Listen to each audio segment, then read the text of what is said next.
नमस्कार, स्वागत है आपका एबीपी न्यूज में। आपके साथ मैं हूं सुमेरा खान और वक्त है बड़ी बहस का मुद्दा ये कि पाकिस्तान आखिर सीना जोरी क्यों कर रहा है। एलओसी पर उपजे तनाव के बीच आज भारत पाकिस्तान के बीच फ्लैग मीटिंग हुई। फ्लैग मीटिंग में दोनों देशों के ब्रिगेडियरों के बीच करीब 20 से 25 मिनट तक बातचीत हुई। भारत ने हमले को लेकर पाकिस्तान से कड़ा विरोध जताया है, लेकिन पाकिस्तान ने सभी आरोपों से इनकार किया है। शहीद हेमराज का सिर वापस करो, सीज फायर का उल्लंघन बंद करो, फायरिंग की आड़ में आतंकवादियों को भारत में भेजने की कोशिश मत करो। पुंछ के चक्काम दबाग में हुई फ्लैग मीटिंग में भारत ने पाकिस्तान से यही मांग की। जम्मू के पुंछ जिले में एलओसी पर लगातार पिछले एक हफ्ते से भारत और पाकिस्तान के बीच तनाव चल रहा है और इस तनाव को मिटाने के लिए चक्का दा बाग में आज भारत और पाकिस्तान के ब्रिगेडियर लेवल की मीटिंग हुई है। करीब 20 से 25 मिनट की मीटिंग हुई है। जो एबीपी न्यूज़ को सूत्रों से खबर मिली है उसके मुताबिक भारत ने सबसे स्ट्रॉन्ग पॉइंट जो है वो इस मीटिंग में ये रखा है कि जिस तरह से बीती मंगलवार को पाकिस्तान की तरफ से कृष्णा घाटी सेक्टर में हमला किया गया और 2 भारतीय सैनिकों को वहां उनकी निर्मम हत्या की गई और उसके बाद एक शहीद का सर जिस तरह से पाकिस्तानी साथ लेके गए, इसका बड़ा स्ट्रॉन्ग नोट रखा है। लेकिन रक्षा विशेषज्ञों की माने तो इस तरह की बैठक से कुछ खास हासिल नहीं होने वाला है। और आपने उनको एक मैसेज दे दिया, उन्होंने उसको इनकार कर दिया, इससे कोई सलूशन नहीं निकलेगा। और दूसरी चीज़ ये है कि तो फिर ये कसरत क्यों? क्योंकि ये एक स्टैंडर्ड ऑपरेशनल प्रोसीजर है जिसके तहत ये किया जाता है और ये चली आ रही है सदियों से। दोनों देशों की सेना की तरफ से फ्लैग मीटिंग को लेकर कोई आधिकारिक बयान नहीं आया है, लिहाजा बैठक के नतीजे को लेकर फिलहाल केवल अटकलें लगाई जा सकती है। पाकिस्तानी आर्मी अगर कुछ करना चाहती है, कह सकते हैं कि हमने नहीं किया था, तो हम पहले भी बोलते हैं मिलिटेंट शायद करके, लेकिन हमने उनसे ये हेड लेकर हम वापस कर रहे हैं। एक बड़ा अच्छा जेस्चर होगा और इसमें हमारे प्रेशर की कामयाबी जाहिर होगी। लेकिन मुझे लगता नहीं कि ऐसी मीटिंग औपचारिकता के अलावा कुछ और हासिल कर पाएगी। इस बीच भारत के थल सेना अध्यक्ष जनरल विक्रम सिंह ने पाकिस्तान के खिलाफ कड़े तेवर कर लिए हैं। उन्होंने दावा किया कि नियंत्रण रेखा पर जवानों की हत्या साजिश के तहत हुई है। If you see the sequence of events, it very clearly emerges that it was a pre-planned activity. They blame us for this operation on the 6th night. On the 7th morning, their DGMO calls up our DGMO and he calls for a DGMO talk, which of course manifested on the 7th. They pass on a démarche to our diplomat, to our High Commissioner in Islamabad on the 7th. They launched a media campaign trying to portray us in poor light and saying that we have launched the operation on 6th. And within about 50 hours, they launched this operation. Now, ladies and gentlemen, such operations require time for planning and execution. आपको बताएं कि आज ये flag meeting हुई थी। LOC पर flag meeting के दौरान की ये तस्वीरें हैं जो आप इस वक्त देख रहे हैं। ये फ्लैग मीटिंग 20 से 25 मिनट तक चली, लेकिन कुछ ठोस निकल कर नहीं आया इस फ्लैग मीटिंग से। फ्लैग मीटिंग में भारत ने अपना कड़ा विरोध दर्ज कराया सभी मुद्दों पर। फ्लैग मीटिंग में पाकिस्तान ने भारत के आरोपों को लेकिन खारिज कर दिया। सिरे से किसी भी आरोप को मानने के लिए तैयार नहीं हुआ पाकिस्तान। एलओसी पर भारत के 2 सैनिकों की हत्या की बात को पाकिस्तान ने एक बार फिर नकार दिया है। पाकिस्तान ने उल्टा भारत पर एलओसी के उल्लंघन का आरोप लगाया है।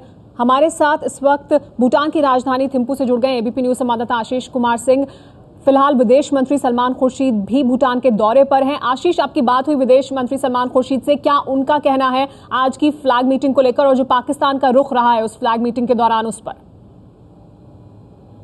देखिए सुमेरा, सलमान खुर्शीद से कुछ देर पहले हमारी खास बातचीत हुई है जिसमें विदेश मंत्री ने 2 बड़ी अहम बातें कही हैं। सबसे बड़ी बात उन्होंने उन्होंने इस बात को माना कि आज जो फ्लैग मीटिंग हुई है भारत और पाकिस्तान के सेना के अधिकारियों के बीच, उससे बहुत ज्यादा कुछ हासिल नहीं हो सका है, बहुत सकारात्मक नतीजे बाहर निकल करके नहीं आए हैं। लेकिन साथ ही उन्होंने कहा कि एक पहला स्टेप था और उम्मीद है कि भारत पाकिस्तान पर दबाव बना करके पाकिस्तान को इस बात के लिए कम से कम राजी करेगा कि आइंदा से इस तरह की वारदातें ना हो। जब मैंने उनसे सवाल पूछा कि चीफ ऑफ आर्मी स्टाफ ने कैटेगरिकली कहा कि पाकिस्तान से ये कहा गया है, मांग की गई है कि जिस शहीद भारतीय सैनिक का सर पाकिस्तानी सैनिक अपने साथ ले गए थे उसे वापस किया जाए, इस सवाल के जवाब में सुमेरा विदेश मंत्री का जो लहजा था वो थोड़ा सॉफ्ट था। उनके बाद से ऐसा लगा कि बहुत ज्यादा उम्मीद भारत सरकार को इस बात को लेकर के नहीं है, और साथ ही वो ये बार बार कह रहे थे कि जितने हार्श लैंग्वेज आर्मी चीफ की तरफ से या मिलिट्री की तरफ से इस्तेमाल किए जा रहे हैं, डिप्लोमेटिकली उतना हार्श शब्दों का इस्तेमाल सरकार नहीं कर सकती, लेकिन आर्मी चीफ ने जो भी बयान दिए हैं उन बातों को लेकर के डिप्लोमेटिकली भी फॉलो अप किया जाएगा। क्योंकि कहीं ना कहीं सुमेरा, ये देखने विदेश मंत्री के बयान से ऐसा जरूर लगा कि थोड़ा सॉफ्ट रवैया वो पाकिस्तान की तरफ भारत सरकार का अभी रहने वाला है। भारत सरकार हेस्ट में या नी जर्क कोई रिएक्शन देते हुए कोई बड़ा कदम नहीं उठाने वाली है। जब मैंने उनसे पूछा कि विपक्ष लगातार मांग कर रहा है कि पाकिस्तान के साथ पॉलिसी को रिव्यू किया जाए और इंडियन हाई कमिश्नर को तुरंत कॉल बैक किया जाए, इन दोनों मांगों को भी कैटेगरिकली विदेश मंत्री ने खारिज कर दिया है। तो कहीं ना कहीं उन्होंने जरूर अपनी तरफ से सॉफ्ट रवैया दिखाया है, लेकिन मैं ये भी बता दूं कि साथ ही सलमान खुर्शीद ने ये भी कहा कि जिस तरह से आशीष ने बात की है खासतौर पर विदेश मंत्री सलमान खुर्शीद से। हमारे साथ इस वक्त मेहमान मौजूद हैं तमाम, जिनके साथ हम इसी मुद्दे पर चर्चा करेंगे कि आज जो फ्लैग मीटिंग हुई उसके दौरान जो पाकिस्तान का रवैया रहा है, उसके बाद ये सवाल उठ रहा है कि आखिर पाकिस्तान ये सीनाजोरी क्यों कर रहा है, इसके पीछे क्या वजहें हैं। हमारे साथ तमाम मेहमान मौजूद हैं। हमारे साथ बीजेपी के वरिष्ठ नेता विजय गोयल मौजूद हैं। हमारे साथ इस पाकिस्तान के इस्लामाबाद से retired air vice marshal Abid Rao साहब मौजूद हैं हमारे साथ। इसके अलावा रिटायर्ड कर्नल डॉक्टर तेज के टिक्कू भी मौजूद हैं यहाँ स्टूडियो में हमारे साथ। लेकिन सबसे पहले आबिद राव साहब, आपसे मेरा सवाल कि आज फ्लैग मीटिंग भी हुई, 20-25 मिनट तक फ्लैग मीटिंग चली, लेकिन पाकिस्तान ने साफ तौर पर सभी आरोपों से इनकार कर दिया। लेकिन पाकिस्तान की जो ये सीनाजोरी है, आखिर पाकिस्तान सीनाजोरी कर क्यों रहा है? एक तरफ शांति वार्ता हम चाहते हैं, दूसरी तरफ इस तरह की सीनाजोरी क्यों? Thank you very much for inviting me for this talk. देखिए, ये सवाल तो मैं आपसे करूंगा कि आपने इतना बड़ा इल्ज़ाम लगाया है कि पाकिस्तान सीनाजोरी कर रहा है, और पिछले एक हफ्ते से ये इंसिडेंट इतना बड़ा नहीं जितनी वॉर ऑफ वर्ड्स या मीडिया ने इसको हाइप दी हुई है। लाइन ऑफ कंट्रोल पे ऐसे वाक़यात एक तो होते रहते हैं। आप 1947 से लेकर अब तक अगर आप देखें, ये कभी सीज़ फायर लाइन बनती है, ये कभी लाइन ऑफ कंट्रोल बनती है। वहाँ पे दोनों साइड्स पे लोडेड गन्स के साथ दोनों आर्मीज डिप्लॉयड हैं। जी। एक तो ये बात है। नंबर 2, जब भी ये हुआ है, हमारा इंडिया की जब भी बात हुई है, तो दोनों साइड्स अगर खुद एक मामले पे सेटल करना चाह रही कोई इशू, वो लास्ट बड़ा एग्रीमेंट सिमला एग्रीमेंट हुआ था, उसके बाद से हम जब भी मिले हैं हम किसी नतीजे पे नहीं पहुंच सके। आप वाजपेयी साहब के साथ परवेज मुशर्रफ साहब का दौरा आगरा देख लीजिए, कहाँ बात नज़दीक पहुंची फिर फेल हो गई। आपको पाकिस्तान ने ये ऑफर किया है। आबिद साहब, लेकिन इसके लिए कौन जिम्मेदार है? अभी नॉर्मलाइजेशन हो रहा है हालात को लेकर, शांति वार्ता आगे बढ़ रही थी, नई वीजा पॉलिसी लागू हुई है, तमाम कदम उठाए जा रहे थे, ट्रेड बढ़ रहा है, लेकिन उसके बीच में फिर इस तरह की घटना होती है। तब जबकि एक तरफ शांति की बात हो रही है, दूसरी तरफ 2 सैनिकों को मारा जाता है, एक का सिर काट कर ले जाया जाता है, तो फिर किस तरह से हालात सामान्य हो सकते हैं? इसके लिए कौन जिम्मेदार है? पाकिस्तान जिम्मेदार है? मैं अगर किसी का सर काट के ले जाया गया है, मैं उसकी 100% बड़े पुरजोर अल्फाज में उसकी मजम्मत करता हूं। ऐसा नहीं होना चाहिए। लेकिन अगर आप खुद बताइए कि 2 इंडियन सोल्जर्स को मार के पाकिस्तान क्या अचीव कर लेगा पाकिस्तान के इंटरेस्ट में, जबकि और पाकिस्तान अपने इतने मसाइल में घिरा हुआ है। ये बॉर्डर इसको गर्म करना या कोई छेड़छाड़ करना, ये किसी तरह भी पाकिस्तान के हक में नहीं। यही आबिद साहब, इस पर हम हमारे बाकी मेहमानों की भी राय लेंगे कि क्या पाकिस्तान के हक में ही है ये टेंशन बढ़ाना, ये इस तरह के हालात पैदा करना। लेकिन विजय गोयल जी, उससे पहले जो आबिद राव साहब ने कहा, वो सवाल मैं आपसे लेना चाहूंगी। उनका ये कहना कि इतना बड़ा ये इतनी बड़ी घटना नहीं है जितना वॉर ऑफ वर्ड्स चल रहा है, या विपक्ष इस तरह से बात कर रहा है भारत में, क्या ऐसा है? देखिए, आबिद साहब जब टेलीविज़न के अंदर ये इंटरव्यू दे रहे हैं कि एलओसी के अंदर ऐसी घटनाएं होती रहती हैं और गोलीबारी होगी और लोग मरेंगे, तो उसके बाद कुछ कहने की आवश्यकता नहीं पड़ जाती, और वो कहते हैं कि बार बार इसका उल्लंघन होगा और होता रहता है और ये आम बात है। 2 भारतीय सैनिकों को मार डालना, उनका सिर काट के ले जाना, ये आम बात नहीं है। दूसरी बात, आबिद साहब जो ये कहते हैं ना कि इससे पाकिस्तान को क्या हासिल होगा, ये जो एक्सपर्ट्स हैं और जो लोग कहने वाले हैं वो ये बताते हैं कि इस समय पाकिस्तान की आर्मी की पोजीशन पाकिस्तान के अंदर बहुत खराब है, और जब से वो ओसामा बिन लादेन को अमेरिकन ने मारा है तब से उनकी जो पोजीशन खराब हुई है उसको रिवाइव करने के लिए, अटेंशन को डाइवर्ट करने के लिए पाकिस्तान ऐसी हरकतें भारत के साथ करता रहता है। और कभी कभी पाकिस्तान सरकार भी इन चीज़ों को इसलिए करती है कि उनको लगता है कि अगर वो एंटी गवर्नमेंट पोस्चर लेंगे तो शायद अपने देश के अंदर वो टिक पाएंगे। और जो आर्मी है उसने तो हमेशा ही, चाहे मुशर्रफ के ज़माने से यहाँ से, हमेशा से ऐसा लिया है। तो मेरा ये आबिद साहब का ये कहना मुझे बड़ा आश्चर्य लगा कि एलओसी में दोनों लोग मशीन गन्स लेके खड़े होते हैं इसलिए मार देना आम बात है। सबसे बड़ी बात यह है कि पाकिस्तान ये भरोसा अब तक नहीं दिला पाया है कि भाई ये दो लोगों की हत्या कैसे हुई। हमारे साइड से तो हुई नहीं होगी, हुई तो आपके साइड से है। वो कैसे हत्या हुई और क्यों हुई, और मैंने इसका आपको जवाब दे दिया है कि अगर आपने टेररिस्ट को पार कराना है इधर तो इस तरह की घटनाएं की जाती हैं। अगर आपने अपनी आर्मी की छवि सुधारने के लिए अटेंशन डाइवर्ट करनी है तो इस तरह की घटनाएं होती हैं। बाकी तो वो बेहतर बता सकते हैं कि भाई इससे क्या मिलता है। और लगातार आबिद साहब, आपने सुना विजय गोयल जी को, वो वजहें बता रहे हैं जिसकी वजह से पाकिस्तान ने ऐसा किया। सर काटना किसी भी तरीके से एक्सेप्टेबल नहीं है। मैंने ये नहीं कहा कि बिल्कुल नॉर्मल बात है अगर ऐसा हुआ है, लेकिन मैं ये कह रहा हूं कि पाकिस्तान को आप ये भी बताएं कि अचीव क्या करेगा पाकिस्तान। दो इंडियन सोल्जर्स को मारने के बाद पाकिस्तान क्या ऑब्जेक्टिव अचीव करेगा। जी, इस पर हमारे साथ मेहमान मौजूद हैं, जनरल तेज टिक्कू जी। हमारे पूरे टिक्कू जी से भी जान लेते हैं। टिक्कू जी, जो आबिद राव साहब का कहना है कि पाकिस्तान क्या अचीव करेगा, क्या पाकिस्तान को हासिल होगा, पाकिस्तानी सेना को क्या हासिल होगा? देखिए, आबिद साहब ने जो बात कही है इसका मैं एक ही जवाब दे सकता हूं कि हर मिलिट्री प्लानिंग के पीछे कुछ टैक्टिकल मुद्दे होते हैं, कुछ टैक्टिकल वजूहात होते हैं, और सर काट कर ले जाने का एक ही मुद्दा है कि वो दहशत फैला दे इंडियन आर्मी के ट्रुप्स के अंदर जो पेट्रोलिंग पर जाते हैं।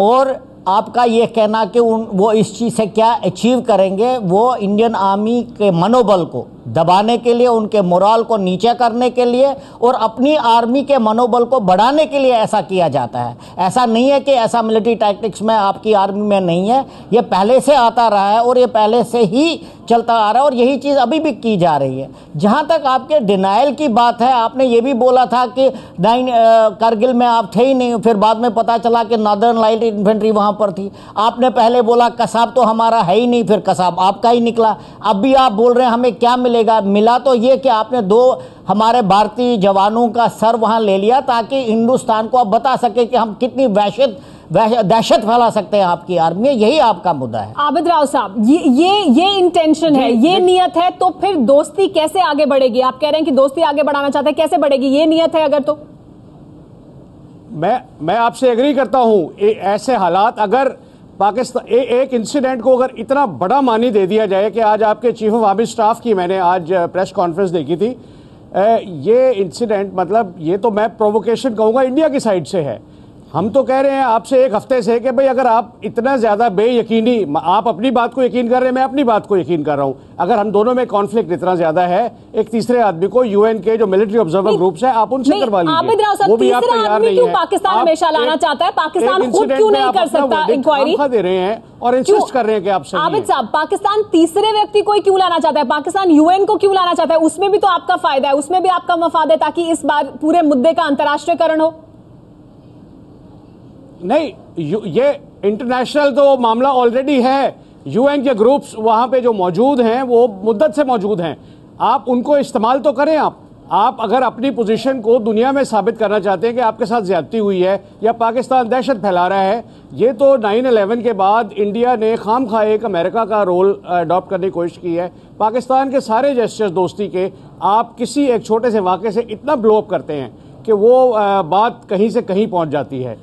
ये मामला अगर सीरियसली आपने लेना है, आप एक तीसरा बंदा बिठा लें जो आपको दोनों इंसिडेंट्स में सीक्वेंस ऑफ इवेंट देख ले कि जी पहले गोली किसने चलाई है, फिर पता चल जाएगा जुल्म। विजय गोयल जी, पाकिस्तान की तरफ से बार बार कहा जाता है कि आप एक तीसरे व्यक्ति को बुला लें, यानी यूएन को कहीं से लाया जाए इस पूरे मामले में और उनकी तरफ से ये पूरी बातचीत कराए, जिससे भारत लगातार इनकार करता रहा है। लेकिन ये कहना बार बार कि ये छोटा मुद्दा है, एलओसी पर इस तरह की घटनाएं होती हैं, पाकिस्तान के बाकी तमाम जेस्चर्स को आप नकार नहीं सकते। क्या ये दृष्टिकोण होना चाहिए? ये खुद देख रहे हैं कि हमारे देश के लिए ये छोटा मुद्दा नहीं है। भारत एक बड़ा देश है और सैन्य शक्ति से भरपूर है, पाकिस्तान से बड़ा है। उसके बाद पाकिस्तान ऐसी हिमाकत करता है, तो हमारे देश के अंदर ये आता है कि हम ही क्यों सॉफ्ट स्टेट बने रहेंगे। आप सिर्फ आबिद साहब से एक ही बात पूछिए, कारगिल के बारे में उनका क्या कहना है जी, क्योंकि कारगिल के बारे में मुशर्रफ साहब के भी बयान आ चुके हैं, नवाज शरीफ साहब के भी बयान आ चुके हैं, जिससे ये साफ जाहिर होता है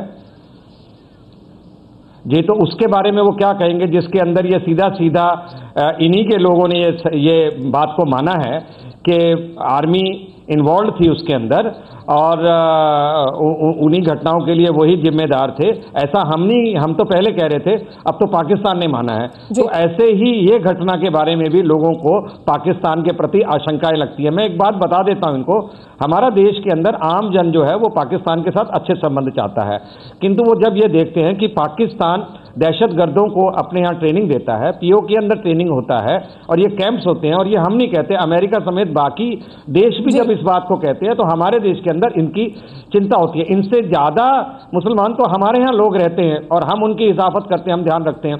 तो इसलिए ये कारगिल के बारे में क्या कहना चाहते हैं, सिर्फ इतना बताएं ताकि हमारे दर्शक सुन लें। पाकिस्तान इनकार कर रहा है जी, सवाल ले लेते हैं विजय गोयल जी आबिद राव साहब से। आबिद राव साहब, पाकिस्तान इनकार कर रहा है इस पूरी घटना से, लेकिन पाकिस्तान तो हर मुद्दे पर इनकार ही करता रहा है। करगिल पर इनकार किया, फिर माना 26/11, डेविड कोलमन, हेडली, कसाब, इन तमाम मुद्दों पर आखिरकार बाद में पाकिस्तान की जो नीयत थी वो साफ निकलकर सामने आई। देखिए, अगर इंडिया इतना ही सही होता हर झगड़े में तो हमारे बहुत 1947 से ही ताल्लुकात बहुत अच्छे होने थे। मसला ये आता है कि एक बात को आप किसी और एंगल पे लेके जाते हैं। सिर्फ कारगिल पूछिए आबिद साहब, आप तो 47 से पहुंच गए, मैं तो करगिल की बात कर रही हूँ और 26/11 की बात कर रहे हैं। मैं आपको मैं 71 में ले जाऊंगा। उसमें इंडिया का रोल क्या था हमारे मुल्क को तोड़ने में? नहीं, आप तो फिर कारगिल में ले जाओ, बस 71 में मत जाओ। नहीं, आप 71 में जाना चाहते हैं, आप करगिल की बात क्यों नहीं करना चाहते? बताइए आबिद साहब, कारगिल हमारी हिस्ट्री में बेताशा ऐसे वाकयात हैं जिनमें कहीं आप कसूरवार हैं, कहीं हम कसूरवार हैं, और उसकी डिग्री वेरी करती है। इसलिए बहुत जरूरी है कि आप मानते हैं ना फिर कारगिल में आप कसूरवार हैं जी, कसूरवार। आप एक रिकॉन्सिलिएशन कमेटी बना लें, वो तय कर लेगा किसका कसूर कितना है। लेकिन अगर आगे चलना है तो आपको ये छोटे छोटे, आप ये और भी अपने जेस्चर्स देख लीजिए। हमारी ब्लाइंड क्रिकेट टीम के कैप्टन को जहर पिला दिया गया। हमारे मुल्क ने, हमारी गवर्नमेंट ने, हमारे क्रिकेट कंट्रोल बोर्ड ने कोई झगड़ा नहीं किया। अभी हालिया उसमें शिवसेना के उसमें हमारी हॉकी टीम को आपने आज क्या किया है, और इतने अनफ्रेंडली जेस्चर्स हुए हैं। हम तो खामोश रहते हैं। India should behave like a big country, not only feel like a big country. Abid साहब, अगर खिलाड़ियों के खिलाफ विरोध हुआ तो वहां पर पुलिस वहां पर मौजूद थी, उनके लिए सुरक्षा मुहैया कराई गई, उनको किसी ने नुकसान नहीं पहुंचाया हॉकी खिलाड़ियों को। और जहां तक इसका सवाल हो कि भारत के खिलाफ आग उगलने के लिए, तो हाफिज सईद वहां पर खुलेआम भारत के खिलाफ आग उगल रहा होता है। सिर्फ हाफिज सईद नहीं, तमाम ऐसे लोग हैं वो वहीं पर मौजूद है पाकिस्तान में। हमारे पास हाफिज सईद है, आपके पास बाला साहब थे, वो ठाकरे साहब जिनका भी डेथ हुई है।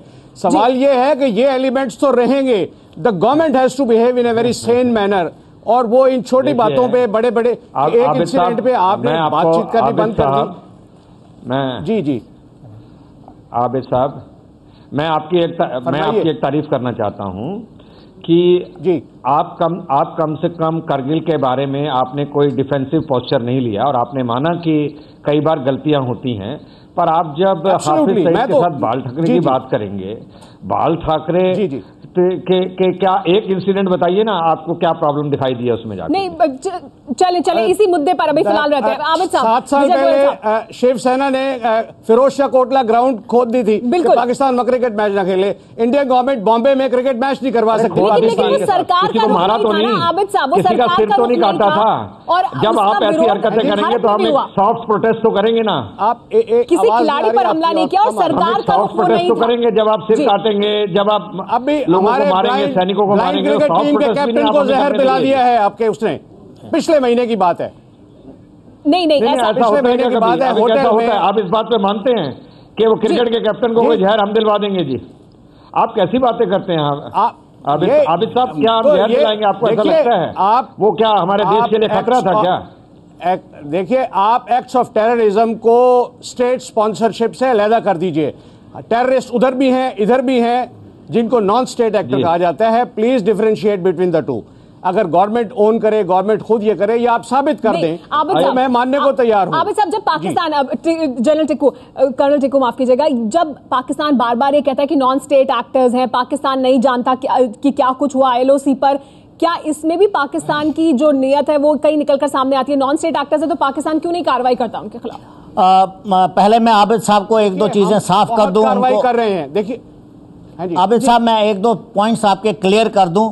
आपने 47, 71 का जिक्र किया, इसका मैं आपको जवाब देता हूं। 47 में भी जो प्रॉब्लम खड़ा हुई वो आपने खड़ा कर दी। महाराजा ने स्टैंड स्टिल एग्रीमेंट किया था आपके साथ, आपने फौजें भेज दी हमारे इधर, पहली बात। दूसरी बात, 71 में भारत के पास आपके 95,000 ट्रुप्स थे, एक का भी कंप्लेंट है कि हमने उनके साथ ठीक तरह से व्यवहार नहीं किया। तीसरी बात, आप कह रहे हैं नॉन स्टेट एक्टर। पाकिस्तान के अंदर नॉन स्टेट एक्टर और स्टेट एक्टर के बीच में जो डिफरेंशिएटिंग लाइन है वो है ही नहीं, दोनों एक साथ मिले हुए हैं। नहीं तो मुंबई अटैक, इतना कॉम्प्लिकेटेड अटैक प्लान करना और उसको एग्जीक्यूट करना कोई दहशतगर्दी के एलिट या किसी के बस का नहीं था, जब तक उसके साथ पाकिस्तान की आर्मी, पाकिस्तान की नेवी उसको ट्रेनिंग नहीं देती, उसको नेविगेशनल एड नहीं देते, उसको आर्म्स एम्यूनिशन नहीं देते। तो स्टेट एक्टर्स और नॉन स्टेट एक्टर्स तो आपकी बनाई हुई चीज है। पाकिस्तान के अंदर नॉन स्टेट एक्टर और स्टेट एक्टर के बीच में कोई डिफरेंस नहीं है। जी आबिद साहब, कैसे भारत और यहाँ बैठकर हम कैसे उन दोनों को अलग करें? नॉन स्टेट एक्टर्स कौन है और स्टेट एक्टर्स कौन है? अच्छा, मैं भी इनकी बात का जवाब दे दूं। 1948 में आप कश्मीर का मसला लेके यूएन गए थे, फिर उसके बाद आपने उसके बाद बैक ट्रैक किया है। 71 में फौजी तो बाद में आए हैं, उससे पहले जो ईस्ट पाकिस्तान में इंडिया का रोल था वो ढका छुपा नहीं है, लेकिन we have to move forward. 71 गुजर गया, अब आपके बाद फिर कारगिल हुआ, लेट्स मूव अहेड। अब इतने एफर्ट्स, इतनी फ्रेंडली गवर्नमेंट इंडिया के लिए जितनी आज पाकिस्तान में है, मैं परवेज मुशर्रफ साहब की गवर्नमेंट को भी कहूँगा, he was very sincere in having good relations with India.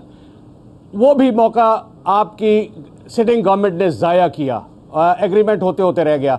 आप मेन इश्यूज पे बात नहीं करते, आप पेरिफेरल उसमें चले जाते हैं, जिसके लिए गवर्नमेंट ऑफ पाकिस्तान मान गई है। आपके साथ ट्रेड डेवलपमेंट हो रही है, आपके लिए वीजा पॉलिसी नरम हो गई है, लेकिन जो मेन इश्यूज हैं उन पे तो आप बात करें। पाकिस्तानी सेना का जो रुख है वो साफ नहीं है ना। पाकिस्तानी सेना का रुख किस तरह का है वो भी तो सवालों के घेरे में आता है। आपकी आवाज आनी बंद हो गई है। जी अब लेकिन हमारे पास चर्चा का समय भी खत्म हो रहा है। आबिद साहब, कर्नल टिक्कू और विजय गोयल जी, आप सभी का बहुत बहुत शुक्रिया हमारे साथ इस चर्चा में शरीक होने के लिए। और जो आबिद साहब लगातार मुद्दा उठा रहे थे, नेत्रहीन जो क्रिकेट टीम के कैप्टन थे, उनका मुद्दा, वो गलतफहमी में उन्होंने वो पूरा जो मामला हुआ था, उन्होंने गलतफहमी में वो पिया था जहर, और उस मामले की जांच भी होगी। उन्होंने खुद पिया था, उन्हें किसी ने पिलाया नहीं था। ये जो आपकी तरफ से आरोप लगाया जा रहा है वो बेबुनियाद है और इसकी जांच की भी बात की गई है। ऐसा नहीं है कि भारत ने सिरे से इस पूरे मामले को कई कापट के नीचे दबा दिया हो, इस पूरे मामले पर चर्चा नहीं कर रहा हो। आप सबका लेकिन बहुत बहुत शुक्रिया हमारे साथ इस चर्चा में शरीक होने के लिए। जी, अगर आप इतने उस बात पे यकतरफा जोर दे रहे हैं, let's have a joint investigation of everything. दूध का दूध, पानी का पानी हो जाएगा। पाकिस्तान तो इनकार कर रहा है, हर बात से पाकिस्तान इनकार कर रहा है, तो जॉइंट इन्वेस्टिगेशन कैसे होगा? जॉइंट इन्वेस्टिगेशन पे इनकार नहीं कर रहा पाकिस्तान। जी हाँ, फिलहाल लेकिन हमारे पास चर्चा के लिए इतना ही समय। आप सबका बहुत बहुत शुक्रिया हमारे साथ इस चर्चा में शरीक होने के लिए।